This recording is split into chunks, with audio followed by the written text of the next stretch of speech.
మమ్మల్ని అయితే మోసం చేసారు. నలుగురు తినొచ్చు అని చెప్పి ముగ్గురు తినే క్వాంటిటీ ఇవ్వాలి రైస్ అయితే. హాయ్ ఫ్రెండ్స్, ఈరోజైతే మనం మండి తిందామని చెప్పి అయితే కొత్తూరుకి అయితే వచ్చేసినాం. చాలా అయితే ఉన్నాయి మండి హౌస్లు, కాకపోతే అక్కడ అంత టేస్ట్ లేదు. అందుకని చెప్పి మనం కొత్తూరు వచ్చి మరి తింటున్నాం. మనం రెగ్యులర్గా ఎప్పుడు వచ్చినా సరే సింగిల్ అయిపోతాం, ఎవరి దానికి సపరేట్. మటన్ చూసి సింగిల్ వచ్చేసి 350 రూపీస్ ఉంది. కాకపోతే మేము ఇంకా ఫుల్ తీసుకున్నాం. ఫుల్ అంటే నలుగురు తినొచ్చు అంట. అందులో 4 పీసెస్ ఉంటాయి. 20 మినిట్స్ టైం తీసుకుని అయితే మన ఆర్డర్ అయితే తీసుకొచ్చేసిండు. మన గిరియాడు మిట్టిగాడు అయితే ఎవరికి ఇంటలేడు. ఇద్దరు పోటీ మీద తింటూనే ఉన్నారు. ఇది వచ్చేసి ఫుల్ అంట. ఫుల్ నలుగురు తినొచ్చు అని చెప్పి అయితే అన్నాడు. ఇక్కడ అయితే క్వాంటిటీ అయితే తక్కువగా అనిపిస్తుంది. చూద్దాం లాస్ట్ వరకు ఏమవుతుందో. పాపం ఫుల్ అని చెప్పి మమ్మల్ని అయితే మోసం చేశారు. ఇదైతే నలుగురు కాదు, ముగ్గురు కూడా తినలేదు సక్క మేము. మా వాళ్ళు అయితే సగమే తిన్నారు.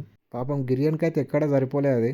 ఇది బిర్యానీ అని ఉంటే ఎక్స్ట్రా రైస్ అనే చెప్తుండే. కాకపోతే మనకి దీనికి ఎక్స్ట్రా రైస్ అయితే ఇయ్యరు. మళ్ళీ దానికి పైసలు పెట్టాలి, ఎందుకు బొక్క అని చెప్పి తినేసి బయటకు అయితే వచ్చేసినాం. మ్యూజిక్